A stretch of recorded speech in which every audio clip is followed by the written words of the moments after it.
کرتے ہوئے کسی کو اذیت و آزار نہیں پہنچاتے تھے، کسی سے جنگ نہیں کرتے تھے۔ تو پیغمبر اکرم نے بھی ان حرمت والے مہینوں کا جو فائدہ اٹھاتے ہوئے مکہ آنے والے تمام وہ لوگ جو خانہ خدا کی زیارت کے عنوان سے اور اس وقت کے رائج حج کے عنوان سے مکہ آتے تھے، ان کو اپنا پیغام الہی پہنچانا شروع کیا۔ یہاں جب لوگوں نے دیکھا اور مکے والوں نے دیکھا کہ اب یہ پیغام الہی مکہ کی سرزمین سے باہر جانے لگا ہے، تو انہوں نے اذیت و آزار پہنچانا زیادہ کر دی۔ اور اب نہ صرف یہ کہ پیغمبر اکرم کو زبانی طور پر اذیت و آزار پہنچانے لگے، بلکہ جسمانی طور پر بھی آپ پر اذیت و آزار کے جو ہے حملے کرتے رہے۔ یہیں اور اسی موقع پر ہم دیکھتے ہیں کہ وہ جو خانہ خدا میں جب حالت نماز میں آپ کے اوپر اونٹ کی اوجڑی ڈالی گئی، تو یہ اونٹ کی اوجڑی کا ڈالنا بھی اسی زمانے کی بات ہے، یعنی جناب ابو طالب کی رحلت کے بعد ہے کہ آپ پر جسمانی طور پر بھی اب وہ نجاست دراز کرنے لگی۔ لہٰذا آپ کو کچھ وقت کے لیے طائف کی طرف ہجرت فرمانا پڑی، جس کو ہم ایک ہجرت صغریٰ کے نام سے یاد کر سکتے ہیں، کہ آپ کی یہ مکہ سے طائف کی طرف ہجرت جو ہے مدینہ کے مقابلے میں ایک چھوٹی ہجرت ہے کہ جو جلد ہی واپسی کا پیش خیمہ بنی، کیونکہ مکہ والے نہ صرف یہ کہ آپ کی تبلیغات اور آپ کے الہی پیغام کے پہنچانے کو سرزمین مکہ میں قبول نہیں کرتے تھے، بلکہ ان کو یہ بھی پسند نہیں تھا کہ آپ اپنا یہ پیغام کسی اور علاقے میں جا کر پہنچائیں۔ لہٰذا انہوں نے طائف کے لوگوں کو اس چیز پر ابھارنا شروع کیا کہ یہ وہ ہے کہ جو ہمارے درمیان بھی جدائی ڈال چکے ہیں اور اب چاہتے ہیں کہ آپ کے لوگوں میں اپنے سحر و جادو کے ذریعے سے جدائی ڈالے۔ لہٰذا وہاں کے لوگ اور کچھ اوباش جوان کے جن کو قریش نے زر خرید غلام بنایا تھا، ان کو پیسے دے کر اس چیز پر وادار کیا کہ آپ کو پتھر ماریں۔ نتیجتاً کہا جاتا ہے، تاریخ میں رقم ہے کہ طائف میں آپ کو اس قدر اذیت و آزار پہنچائی گئی، اس قدر پتھر مارے گئے کہ آپ کا جسد اطہر لہو لہان ہو گیا، آپ کے نالین مبارکین خون سے آلودہ ہو گئے۔ لیکن آپ نے ان کے حق میں بد دعا نہیں کی، اور وہاں سے جب مکہ واپس آئے تو مسلمانوں کے لیے ایک حکمت عملی یہ تیار کی کہ وہ حبشہ کی ہجرت کا سامان کریں، کیونکہ آپ جانتے تھے کہ حبشہ کی سرزمین پر ایک عادل حکمران نجاشی کے نام سے حکومت کر رہا ہے، اور تمام ممالک میں نجاشی کے حوالے سے ایک یہ شہرت تھی کہ نجاشی عادل اور انصاف پسند حکمران ہے، عیسائیت کا مذہب رکھتا ہے، لیکن عدل و انصاف کے ساتھ حکومت کر رہا ہے۔ لہٰذا پیغمبر اکرم نے 70 کے قریب مسلمانوں کو جناب جعفر طیار کی سرکردگی میں سرزمین حبشہ کی طرف روانہ کیا۔ یہاں بھی ہم دیکھتے ہیں کہ قریش کے قبائل اور قریش کے سرکردہ افراد آپ کے اس بھیجے ہوئے وفد کی تعاقب میں سرزمین حبشہ پہنچ جاتے ہیں، اور یہ نہیں ہونے دیتے یا یہ نہیں چاہتے کہ مسلمان سرزمین حبشہ میں امن و سکون اور آرام کے ساتھ زندگی، بلکہ چاہتے یہ ہیں کہ کسی طریقے سے نجاشی کو ان کے خلاف بھڑکائیں اور ان کو دوبارہ سرزمین مکہ پر آنے پر مجبور کریں۔ جا کر نجاشی سے شکایت کرتے ہیں اور کہتے ہیں کہ ہمارے کچھ بھاگے ہوئے غلام آپ کی سرزمین پر آئے ہیں جو آپ کے دین کے مخالف ہیں اور ایک نئے دین کا پرچار کرتے ہیں۔ نجاشی نے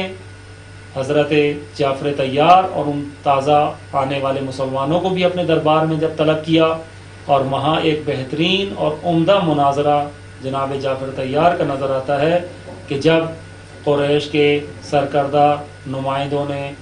پیغمبر اکرم کے حوالے سے زبان نجاست دراز کی اور یہ کہا کہ ہم پیغمبر اکرم نے آ کر ہم لوگوں کے درمیان جدائی ڈال دی ہے اور ایک نئے مذہب کا پرچار کر رہے ہیں، اور یہ حضرت عیسیٰ کو خدا کا بیٹا بھی نہیں مانتے اور حضرت مریم اور حضرت عیسیٰ کی خدا ہونے کی بھی قائل نہیں ہیں، یعنی جو عیسائی عقیدہ تھا تثلیث کا کہ روح القدس حضرت عیسیٰ اور حضرت مریم، یہ تین خدا ہیں. تو جب انہوں نے جو مکہ کے قریش کے نمائندے تھے اس حوالے سے اس کے احساسات کو بھڑکانا چاہا، تو جناب جعفر طیار نے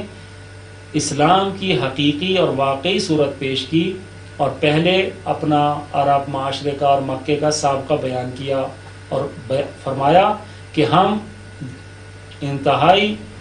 جاہلی اور فرسودہ رسومات میں گھرے ہوئے تھے. ہمارے یہاں فسق و فجور اور شراب و جوا اور بچیوں کو زندہ درگور کر دینا عام رائج تھا، اور ہم لوگ ایک دوسرے پر ظلم و ستم کرتے تھے.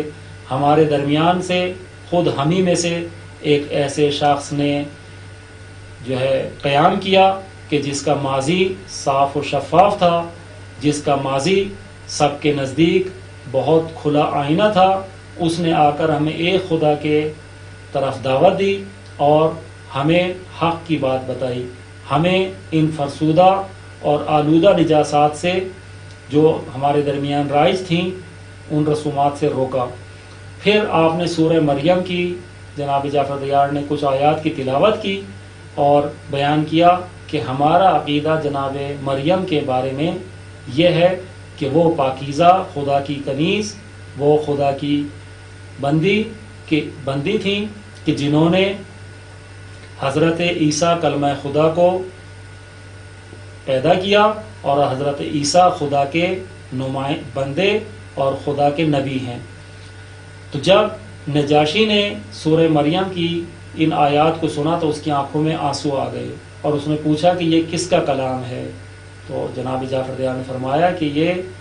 قرآن ہے کہ جو اللہ کا کلام ہے اور ہمارے نبی حضرت محمد مصطفیٰ صلی اللہ علیہ وسلم پر نازل ہوا ہے. تو نجاشی نے اس وقت اپنی اس چھڑی سے ایک لکیر کھینچی اور فرمایا کہ یہ میرے اور تمہارے مذہب کے درمیان ایک لکیر ہے کہ ہمارے اور تمہارے دین کے درمیان فقط یہ معمولی سا فرق ہے، ایک معمولی سی لکیر ہے کہ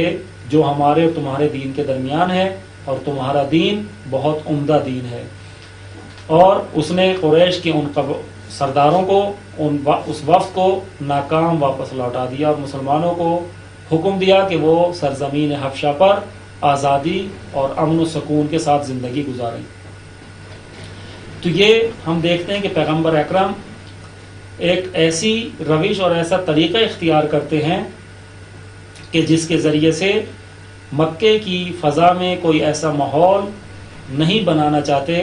کہ جہاں جنگ کی کیفیت ہو، جہاں اسلام کے لیے خطرہ پیدا ہو جائے، لیکن مناسب مواقع اور مناسبتوں کا بھی آپ فائدہ اٹھاتے ہیں، چاہے وہ ہجرت کے طریقے سے ہو یا حج کے ایام میں پیغام الہی پہنچانے کے ذریعے سے. یہیں ہم دیکھتے ہیں کہ جب مدینہ کے وہ افراد کہ جنہوں نے پیغمبر کے حوالے سے کچھ سن رکھا تھا، حج کے ایام میں پیغمبر کی ان تلاوت کردہ ان آیات کی تلاوت کو سنتے ہیں، اس قرات کو سنتے ہیں، تو ان کے دل آپ کی طرف مائل ہو جاتے ہیں اور وہ آپ کو مدینہ آنے کی دعوت دیتے ہیں، آپ کے ہاتھ پر اسلام قبول کرتے ہیں. اور اس معاہدے کو پیمان عقبہ کے نام سے یاد کیا جاتا ہے. پیمان عقبہ 2 مرحلوں میں مدینہ والوں اور پیغمبر اکرم کے درمیان باندھا گیا، اور اسی پیمان کے نتیجے میں، اسی معاہدے کے نتیجے میں حضرت کی وہ ہجرت کبریٰ مکہ سے مدینہ رونما ہوئی. حضرت صلی اللہ علیہ وسلم جب یہ دیکھتے ہیں کہ مکے کی سرزمین اب پیغام الہی کے پہنچانے کے حوالے سے اپنی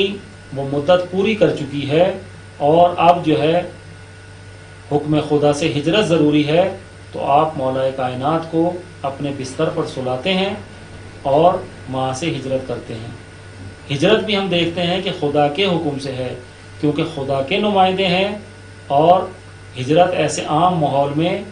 واقع نہیں ہوئی ہے کہ پیغمبر اکرم نے خود سے ارادہ کیا ہو اور خود سے مکہ چھوڑ کر مدینہ روانہ ہو گئے، بلکہ مکہ میں ایسے اسباب فراہم ہو گئے، ایسا ماحول بن گیا کہ اب سران عرب کے سردار قریش کے بڑے بڑے سرکردہ افراد حتمی طور پر یہ فیصلہ کر چکے کہ حضرت محمد مصطفیٰ صلی اللہ علیہ وسلم کی جان لے لی جائے، آپ کو قتل کر دیا جائے. اور وہ جانتے تھے کہ بنی ہاشم محمد کے قتل کرنے والے کو زندہ نہ چھوڑیں گے اور قصاص کا مطالبہ کریں گے. لہٰذا انہوں نے یہ طے کیا کہ عرب کے 40 قبائل یا قریش کے 40 قبائل مل کر اس قتل کی سازش کو انجام دیں. جب قتل کرنے والے افراد زیادہ ہوں گے تو نتیجتاً بنی ہاشم خون بہا کا مطالبہ، قصاص کا مطالبہ نہیں کر سکیں گے اور نوبت دیت دینے کی آئے گی، اور تمام قبائل مل کر حضرت کی دیت، کہ جو تقریباً اس زمانے کے مطابق 40 اونٹ یا 100 اونٹ بنتی تھی، وہ بنی ہاشم کو دے دی جائے گی. تو جس رات یہ سازش تیار کی گئی یا جس رات اس سازش کو عملی